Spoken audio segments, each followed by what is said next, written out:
There's a hidden power in the way you move, the way you speak.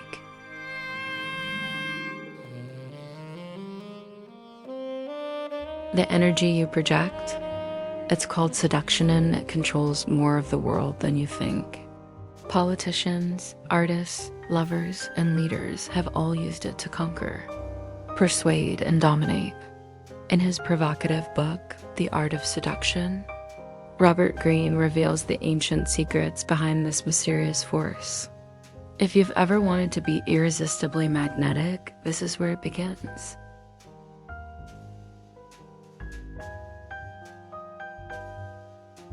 Chapter 1, The Seductive Character. In Chapter 1, Robert Greene tells us something captivating seduction isn't about beauty. It's about presence. It's about making people feel special, desired, and intrigued when they're around you. And guess what? Anyone can learn it. He introduces us to 9 types of seductive characters like the siren, the rake, the ideal lover, and the charmer, each with their own magnetic pull. These are archetypes seen throughout history: Cleopatra, Casanova, Marilyn Monroe, people who didn't just attract, they captivated. Greene's message is simple but powerful: seduction is a skill, not a gift. If you understand the psychology behind desire and how people long to escape the dull routine of life, you can become a master of it. And it all begins by identifying the seducer in you. Seduction isn't manipulation. It's an art one that plays on dreams, mystery, and subtlety. Greene warns us that seduction can be dangerous, but also deeply human. In a world full of noise and speed, the seducer slows things down, creates a world people want to step into. So ask yourself, which seductive type are you? And how can you use that to influence, inspire, and maybe even rule?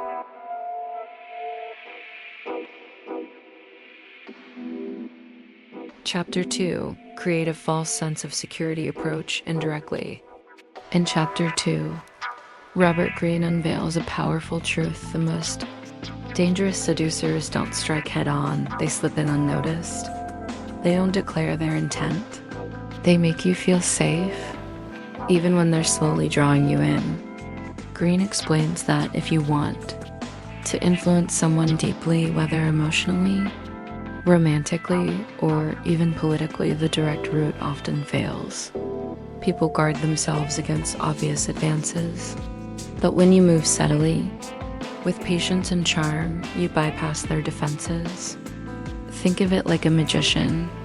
You're not forcing attention, you're guiding it, shaping the scene, setting the tone. The key here is indirection. You build rapport, evoke curiosity, and let your target lean in, not pull away. In history, this was the method of great seducers like Napoleon and Talleyrand, men who didn't command at first, but lulled others into comfort before asserting influence. The goal? Make them feel it's their idea while you quietly pull the strings. Greene calls this seduction through stealth. It's not deception, it's emotional strategy. Because in the end, the person who feels safe with you will open the door to their heart, their trust, and sometimes even their soul.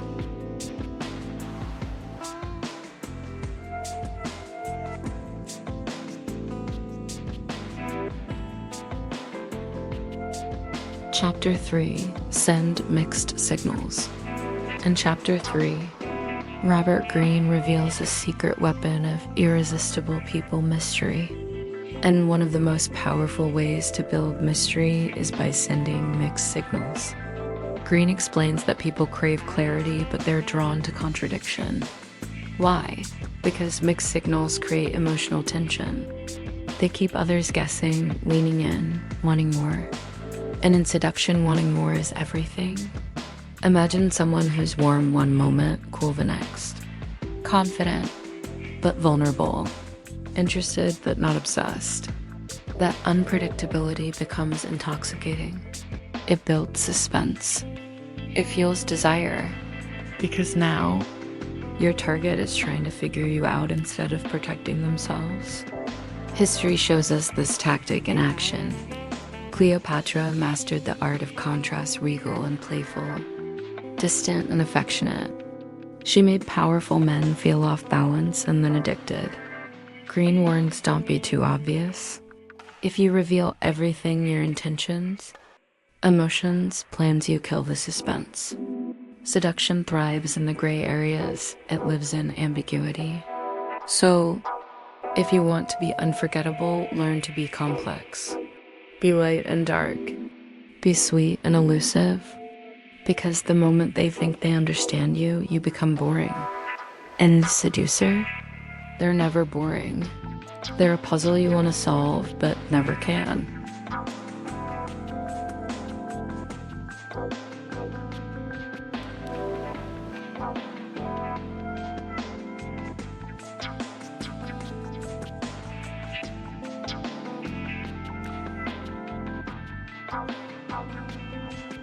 Chapter 4.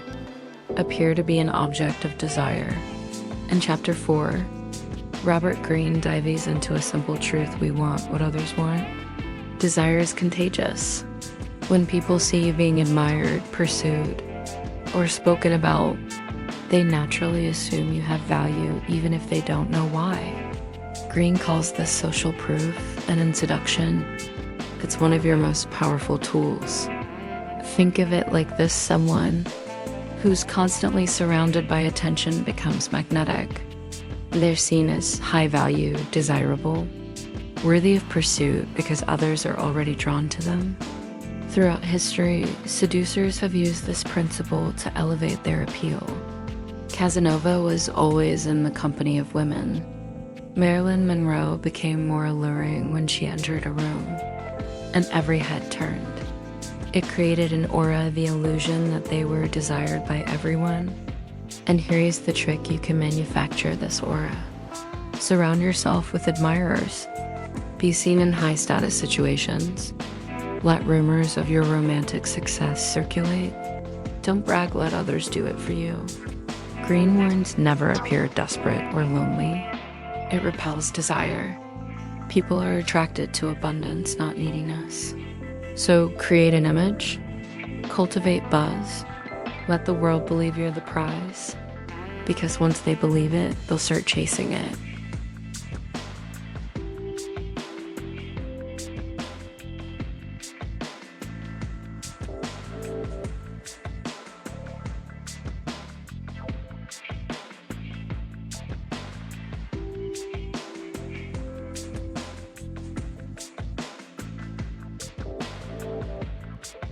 Chapter 5. Create a need, stir anxiety and discontent. In Chapter 5, Robert Greene uncovers a deep psychological truth: if people feel completely satisfied, they won't be motivated to change or to pursue you. But if you can stir a little discontent, you can spark desire. Seduction begins by planting a subtle seed, the idea that something is missing from their life. It might be excitement. It might be danger. It might be passion. And guess what? You become the answer. Great seducers don't just attract, they awaken something. A longing, a need, a hunger. Greene tells us to identify what our target is missing emotionally. Maybe it's adventure. Maybe it's admiration. Maybe they feel invisible in their current life, and your attention makes them feel seen. That feeling, that spark, that's the hook. And once you stir that subtle unrest, you begin to position yourself as the remedy, the fantasy, the escape. But Greene warns, don't come on too strong. Seduction is about suggestion, not pressure. Let them yearn. Let them chase. Make them feel the absence and then offer your presence as the cure. The most powerful seducers don't force desire, they create it.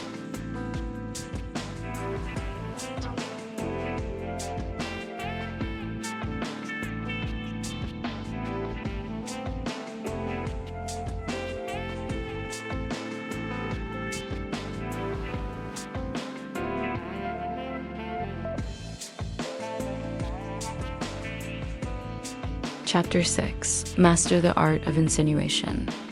In Chapter 6, Robert Greene introduces one of the most powerful tools in the seducer's arsenal: insinuation.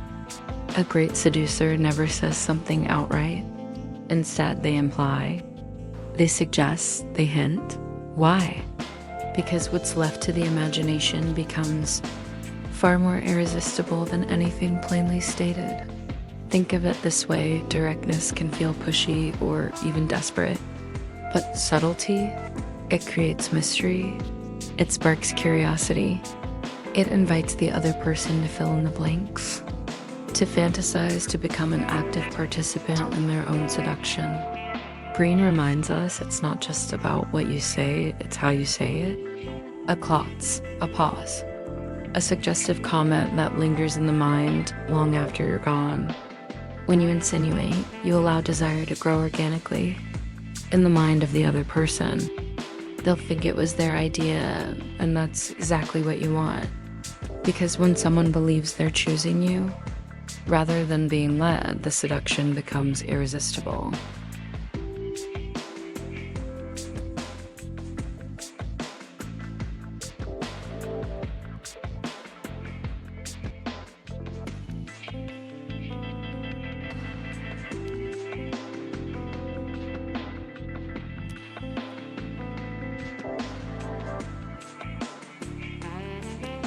Chapter 7, Enter Their Spirit. In Chapter 7, Robert Greene reveals a subtle yet deeply magnetic principle of seduction: enter their spirit. This isn't about manipulation, it's about attunement. A true seducer learns to mirror their target's mood, language, and worldview. Why? Because people are drawn to those who understand them, or at least seem to. When you enter someone's spirit, you reflect their deepest emotions. You speak their language, you match their energy. Whether they're playful, poetic, or reserved, you shift your tone to fit their rhythm. It makes them feel seen, known, and incredibly comfortable in your presence. Greene warns, if you push your personality too strongly, it creates resistance. But if you adapt, if you become what they need you to be, they will let their guard down without even realizing it. And once they do, that's when the real seduction begins. The greatest seducers don't dominate the stage. They blend into the emotional fabric of the person. They want to captivate until the connection feels natural, even destined.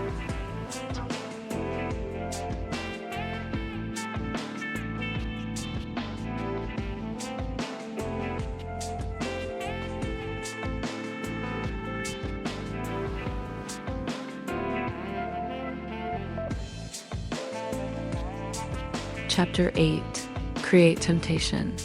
In Chapter 8, Robert Greene unlocks a powerful key to seduction: don't chase tempt. The art of seduction isn't about pressure. It's about planting a seed and letting curiosity do the work. Greene teaches us that the most irresistible seducers don't beg for attention. They create temptation so strong that people pursue them. How? By suggestion, not force. By being present but slightly out of reach. A glance that lingers. A compliment laced with mystery.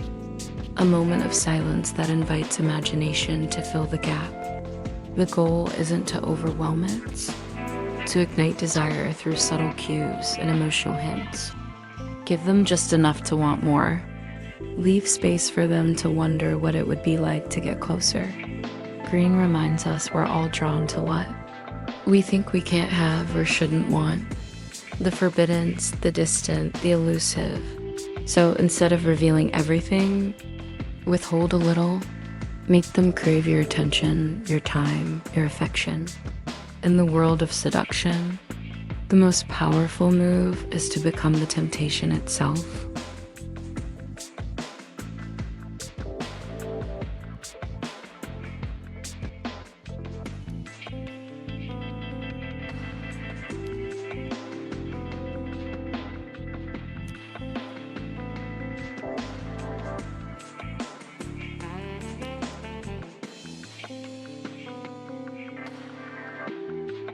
Chapter 9.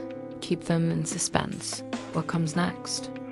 In Chapter 9, Robert Greene reveals a timeless seduction strategy, Suspense. Think about it, what hooks us to a story, a show, or even a person? It's not knowing what's going to happen next. And Greene tells us that seduction is no different. The moment someone can predict you, they lose interest. The moment you're too available, you're no longer a mystery. To seduce, you must master the art of keeping people guessing. Greene suggests using unpredictability as your superpower. Don't always reply the same way. Don't always be there. Break patterns. Introduce sudden charm, unexpected silence, or a surprising compliment that throws them off in the best way. The goal isn't confusion, it's anticipation. You want them wondering, what are they thinking? Will they call? Are they into me or not? This emotional roller coaster, carefully crafted, makes you unforgettable. You become the storyline they can't stop replaying. As Greene puts it, when people can't predict you, they can't stop thinking about you. And that's how real seduction begins.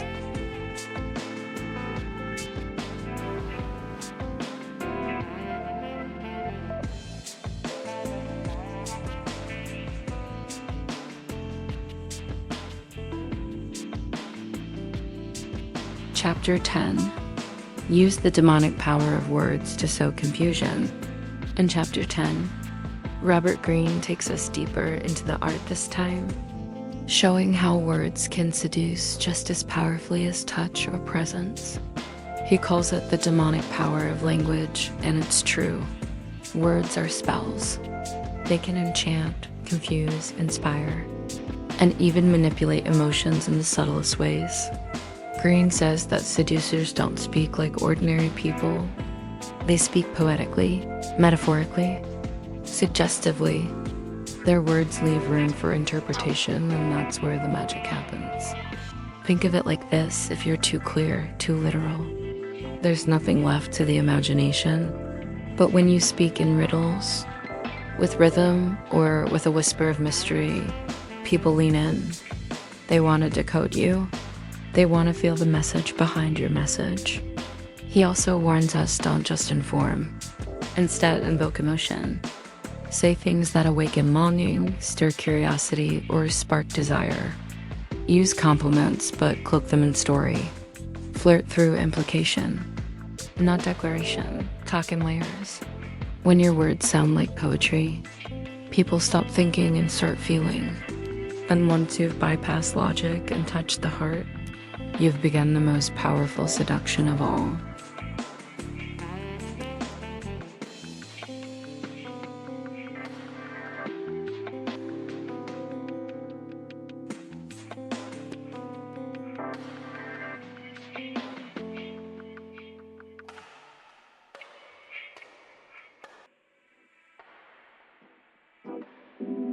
Chapter 11, Pay Attention to Detail.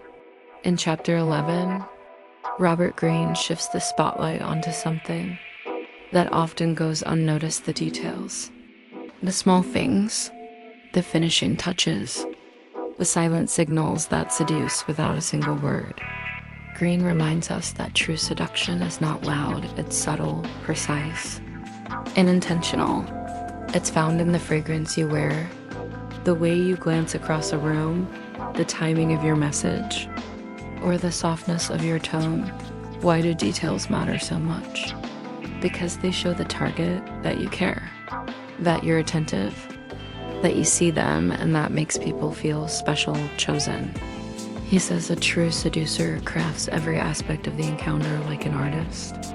The lighting, the location, the pacing of conversation, nothing is accidental. Think about the way a word is whispered, a hand is placed, or a gift is wrapped. These are not just actions, they're signals. They say, I planned this, I noticed you, I want this moment to linger. Greene warns the opposite of seduction is carelessness. If you're sloppy, rushed, or indifferent, the magic fades. Attention to detail is the thread that holds the fantasy together. So when you're trying to seduce and love and influence, or in communication zoom in, the secret isn't in the grand gesture. It's in the little things done beautifully, deliberately, and with charm.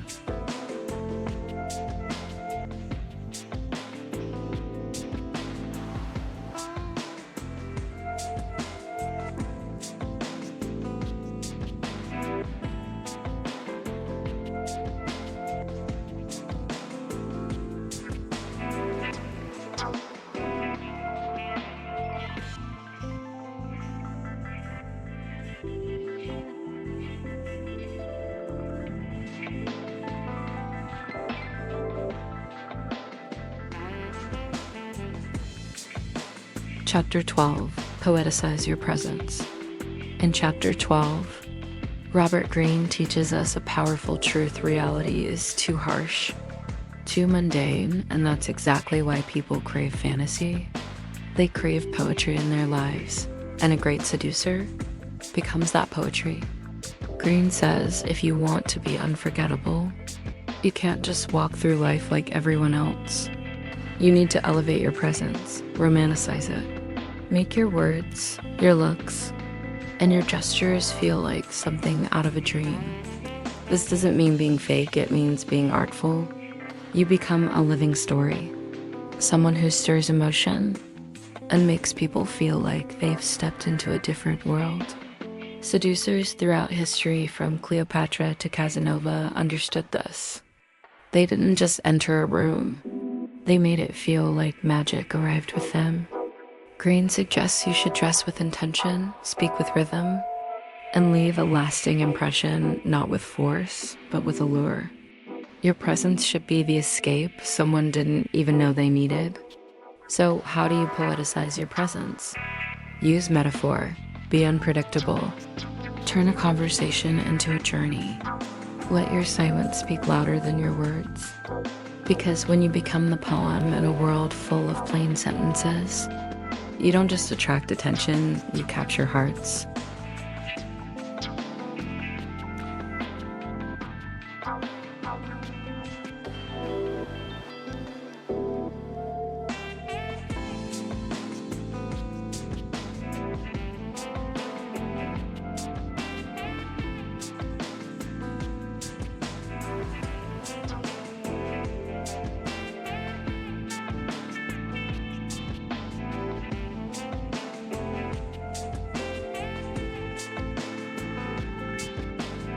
Chapter 13, Disarm through Strategic Withdrawal.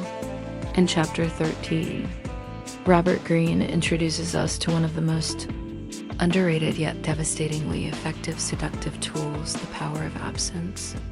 Greene writes, "Too much presence can dull your charm." And he's right.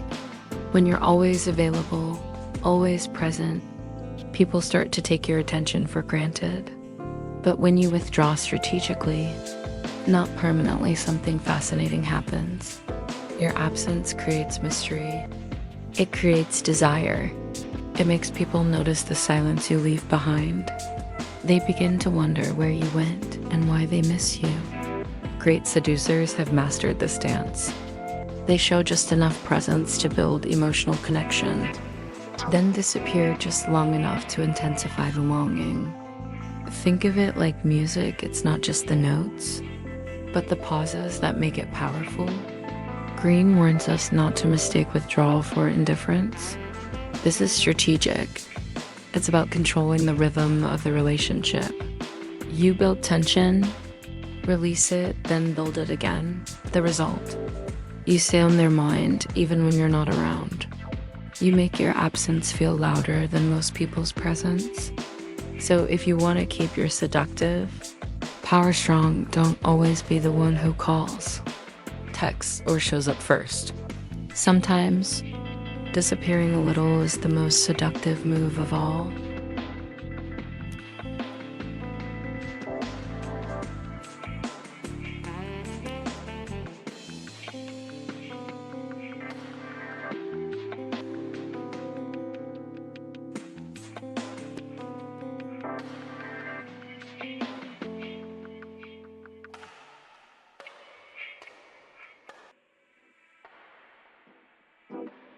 Chapter 14, Confused Desire and Reality, the Perfect Illusion.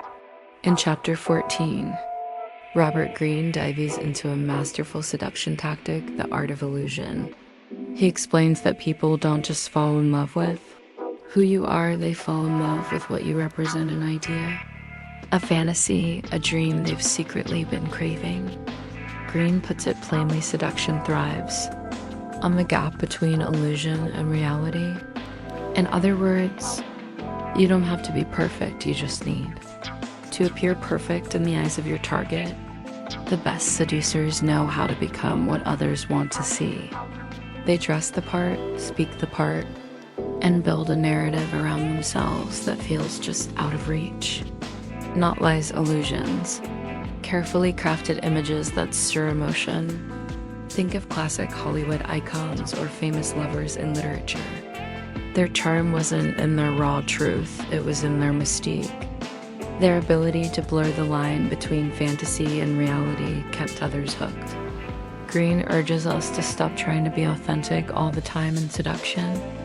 Instead, craft your persona like an artist, amplify your best traits, hide your flaws, and let your presence feel like a scene from a beautiful movie. Because when people can't quite figure you out, they keep coming back for more.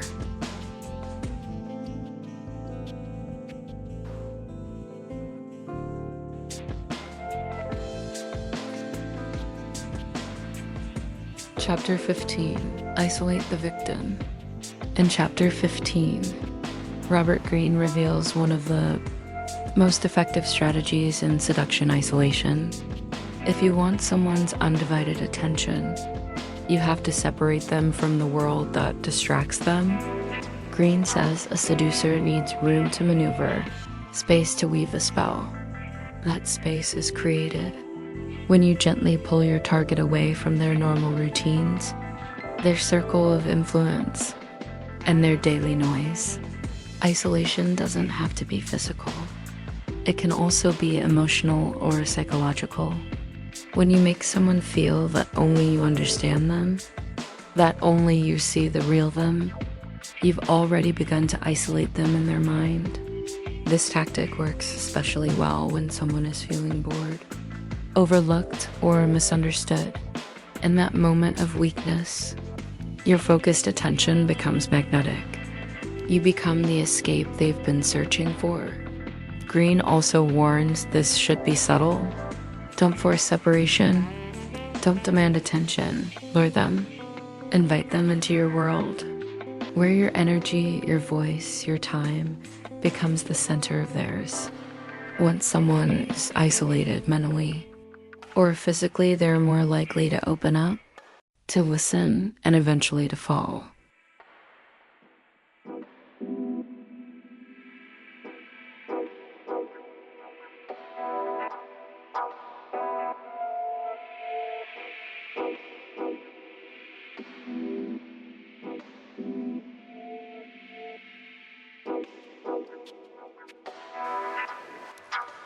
Chapter 16, Give them space to fall. The pursuer is pursued. In Chapter 16, Robert Greene flips the script of seduction. After all the charm, attention, and emotional pull you've created now, you pull back. Greene says too much attention can be suffocating. The more someone sees you, the more they get used to you, and the less mysterious you become. The key lesson here? Let them chase you.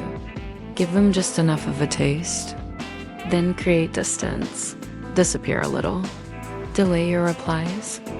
Break your rhythm. This space creates uncertainty, and uncertainty builds longing. When someone doesn't know where they stand with you, they start thinking about you more, wondering, replaying moments, craving your presence. It's not about playing games.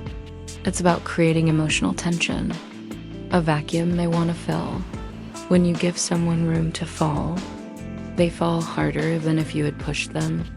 Greene warns if you're always available, always giving, they'll stop valuing your attention. But if you become slightly elusive, like a dream slipping away, they'll start to pursue you. Seduction isn't always about the chase. Sometimes it's about becoming the one worth chasing.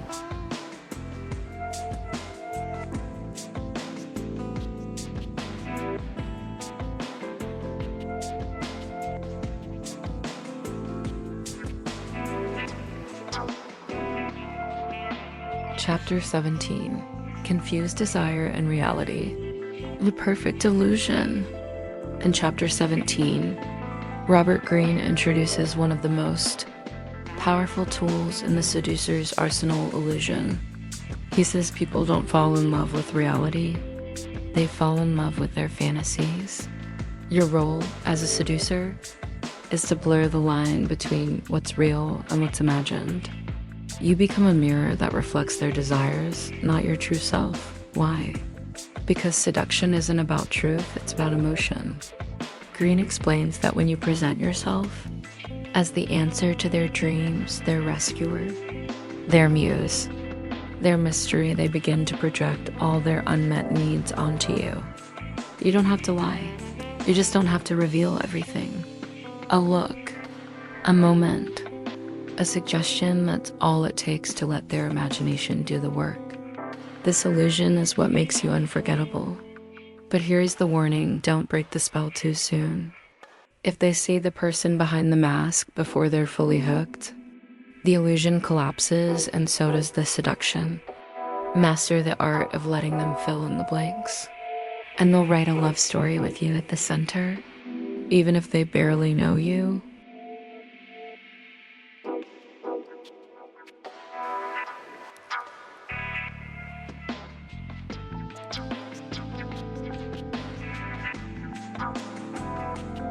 Chapter 18. Isolate the victim. In Chapter 18, Robert Greene dives into a classic strategy used by powerful seducers throughout history: isolation. He says to seduce someone deeply, you must cut them off from the outside world, from the voices of reason, routine, and resistance. Think of it like this: as long as your target is surrounded by distractions, friends, or daily habits, they're protected. They're grounded. But remove those anchors, and they become emotionally vulnerable, open to new experiences, and most importantly, open to you. This doesn't mean physical isolation only. It means creating a space, mental or emotional, where only you exist. A late night conversation, a long walk away from noise, a shared secret, something that breaks their pattern and pulls them into your world. Once they step into that space, the seduction deepens. They begin to rely on the emotional connection you've created. And in that space, your influence grows stronger than logic, stronger than doubt. But use this power ethically, because once someone is isolated and emotionally dependent, they are incredibly susceptible. Respect that trust. So ask yourself, how can you create a moment, a space, or a connection that pulls someone out of their everyday life and into yours?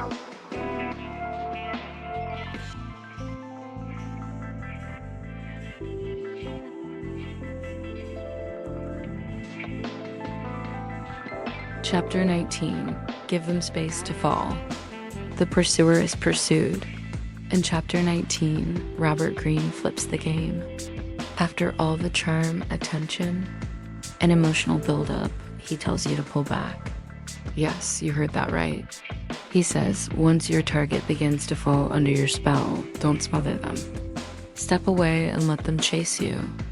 Here is the psychology: when you give someone a taste of emotional intimacy, then create distance, it triggers desire. Your absence becomes louder than your presence. They replay your words, crave your attention, and begin to wonder, why are you not chasing me anymore? This is when the seduction deepens. Not because you're giving more, but because you're giving less strategically. Greene compares this to a hunter setting the bait and stepping away. The prey comes willingly, drawn not by force, but by curiosity and longing. So, once you've lit the spark, don't rush. Let them feel the void. Let them reach for you. Because when someone pursues you, the power dynamic shifts and now they've invested. Emotionally, mentally, sometimes even physically. Seduction isn't about constant pressure. It's about creating the right rhythm, tension, and release, presence and absence. Play that rhythm well, and they'll follow your lead willingly.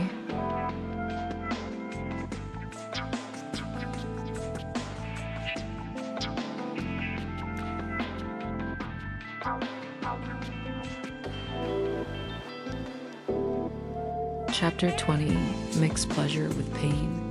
In Chapter 20, Robert Greene dives into one of the most powerful and dangerous elements of seduction, the fusion of pleasure and pain. He writes people are addicted not to comfort, but to emotional experiences. If everything is sweet, it becomes boring. Add a little bitterness and the desire deepens. Think about it, pure pleasure can lose its thrill over time. But when you mix it with unpredictability, when you give someone butterflies one day and distance the next, you stir something far more intense emotional addiction. Greene shows how the greatest seducers master the push-pull. They offer warmth and then go cold. They praise, then tease. And the result? Their targets keep coming back, hoping for the high again. It's the seducer's version of dopamine, never predictable.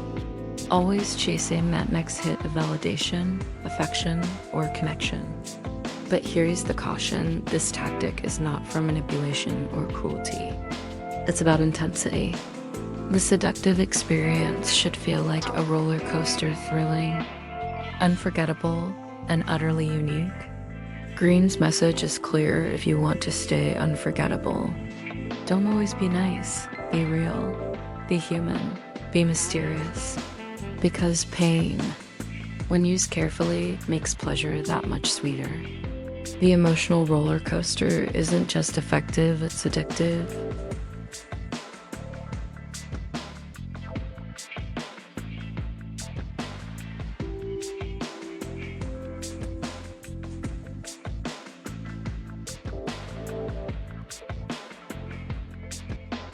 Chapter 21, Give Them Space to Fall. The pursuer is pursued. In Chapter 21, Robert Greene flips the script. Instead of always being the one who seduces, you become the one pursued. He writes, too much attention, and the target feels overwhelmed. But when you step back, you create a vacuum, and nature abhors a vacuum. It's one of the most powerful psychological laws in seduction. The less available you are, the more they crave you. Think about it, when you constantly chase someone, they begin to take your presence for granted. But when you withdraw just enough, you trigger curiosity, even obsession. Greene compares it to hunting the prey that runs is chased. The one who watches quietly from a distance becomes magnetic. The secret is to give them the space to miss you. Create pauses in your attention. Go silent after a powerful interaction. Let their imagination do the work. Seduction isn't just about action, it's about timing, mystery, and emotional distance. Greene reminds us the real game begins when they start asking, where did they go? So take a step back, not to disappear, but to become irresistible.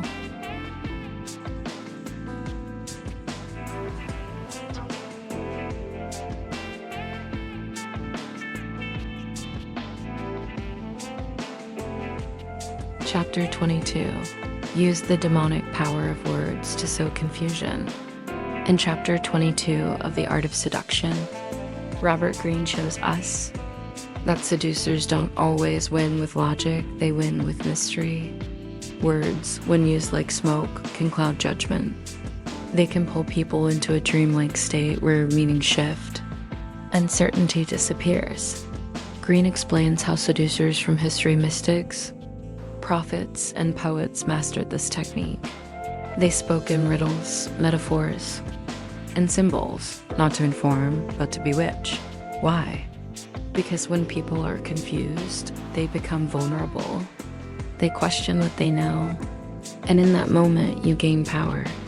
When your words have double meanings, when you hint, imply, or suggest rather than state, you're creating a mental puzzle. And the more someone tries to solve it, the deeper they fall into your influence.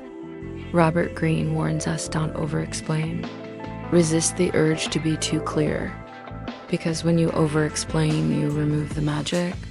Instead, say things that make them wonder, not just understand. Your words should be like poetry, emotionally rich, slightly vague, and endlessly interesting. To seduce with language. Remember this, it's not what you say.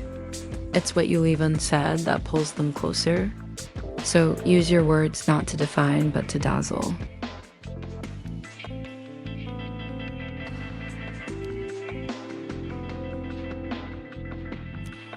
Chapter 23.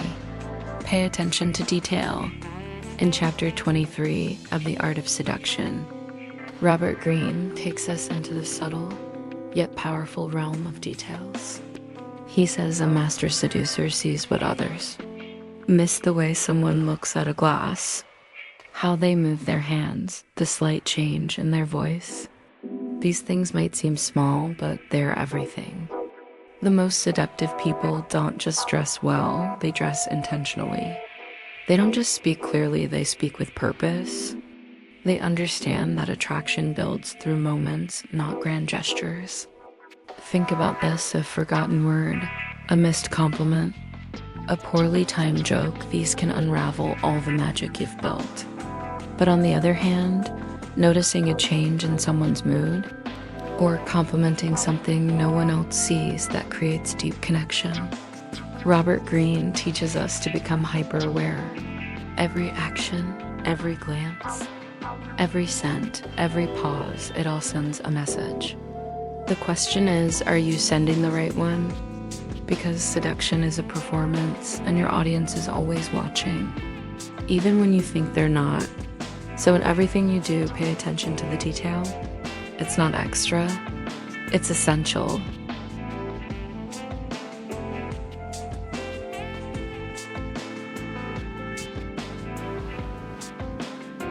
Chapter 24.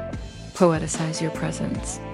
In Chapter 24 of The Art of Seduction, Robert Greene introduces one of the most powerful tools in a seducer's arsenal: poeticizing your presence. He explains that people don't just fall for who you are, they fall for how you make them feel. They're not drawn to facts. They're drawn to dreams, to images that stir emotion. So how do you do that? You blur the lines between reality and fantasy. You become slightly mysterious. You add elegance to your movements, thoughtfulness to your words. You present yourself as someone more refined, more complex, more intriguing than the ordinary. You let your presence linger in a scent, in a phrase, in the rhythm of your voice. You create a kind of cinematic feeling so others start to imagine their lives with you in them, like a beautiful story. Greene reminds us seduction isn't about being real, it's about being memorable, and no one remembers the mundane. So elevate your presence, turn it into poetry. Make your every moment feel like it belongs in a novel, and people will crave to keep reading you.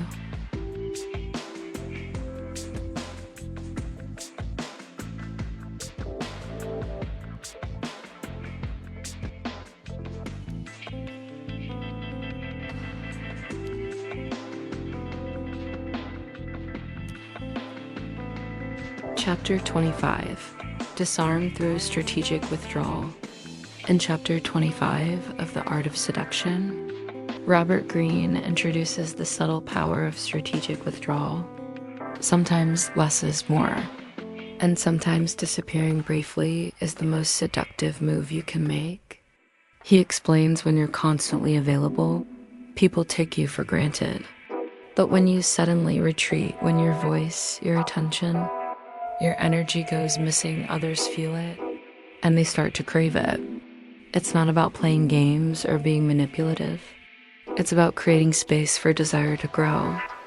A strategic withdrawal gives people time to imagine you, to miss you, to realize how much they've been pulled in by your presence. And when you return, the effect is powerful, like a spark reigniting. Greene reminds us tension is essential in seduction, and silence, even distance, can speak louder than words.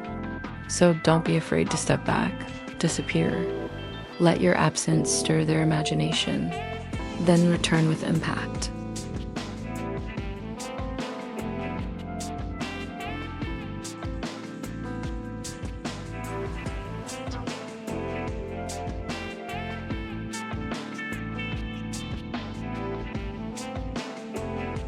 Chapter 26, Confused Desire and Reality, the Perfect Illusion. In Chapter 26 of The Art of Seduction, Robert Greene explores one of the most powerful tools in a seducer's arsenal: illusion. People aren't drawn to what's real, they're drawn to what feels ideal. And if you can craft an image, a vibe, a mystery that speaks to their deepest desires, you become irresistible. Greene explains that seduction is a performance, and great seducers don't just show themselves, they design themselves. They become the fantasy someone didn't even know they were craving.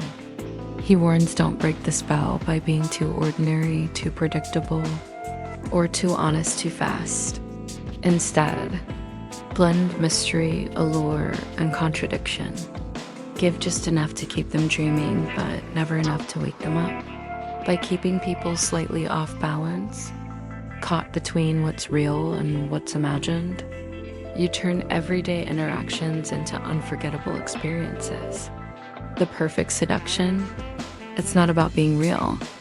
It's about being what they want to believe is real.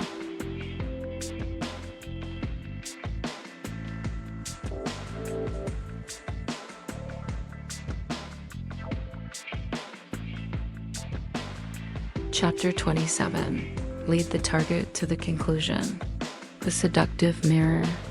In Chapter 27 of The Art of Seduction, Robert Greene reveals one of the most subtle yet powerful techniques in seduction: mirroring the target and letting them reach the conclusion you want on their own.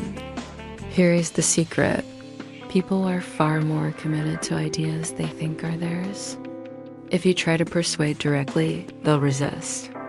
But if you act like a mirror, reflecting their thoughts, their desires, their fears, you guide them without them ever feeling it. Greene teaches that instead of pressuring or convincing, seductive people create space. They ask the right questions. They plant ideas like seeds. And most importantly, they listen deeply so they can become the perfect reflection. This technique is disarming. It feels intimate, personal, and deeply validating.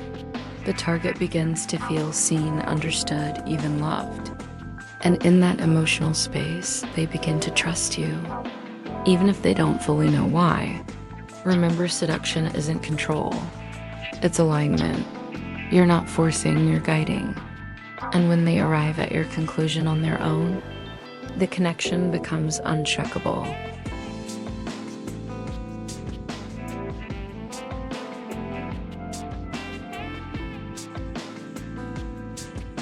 Chapter 28, Give them space to fall. The pursuer is pursued. In this final law of seduction, Robert Greene delivers a powerful message. Sometimes the most seductive move is no move at all. Throughout the book, we've learned tactics to charm, seduce, and influence. But here, Greene flips the script. He tells us after you've stirred desire, after you've awakened their curiosity, you must step back.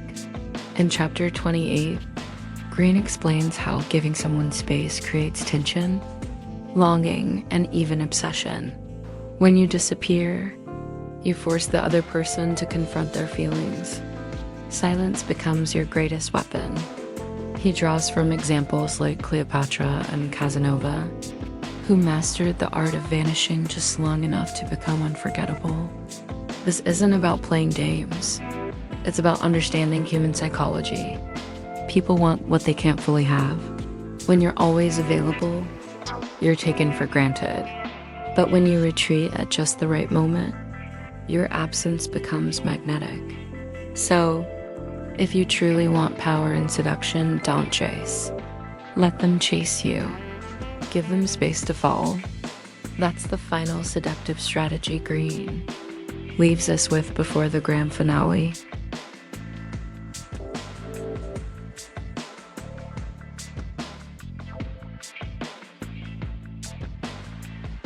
Conclusion: the end is the beginning. After 28 powerful laws, Robert Greene ends The Art of Seduction with a final reflection, a reminder that seduction is not a one-time act. It's a lifelong art, a subtle dance between power, psychology, and presence. In the conclusion, Greene emphasizes that seduction is everywhere in business, relationships, politics, and everyday conversation. It's not limited to romance, it's a form of soft power that shapes how people perceive and respond to you.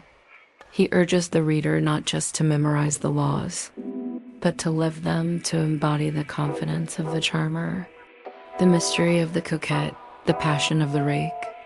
The most powerful seducers are those who internalize these principles and move through the world with intention.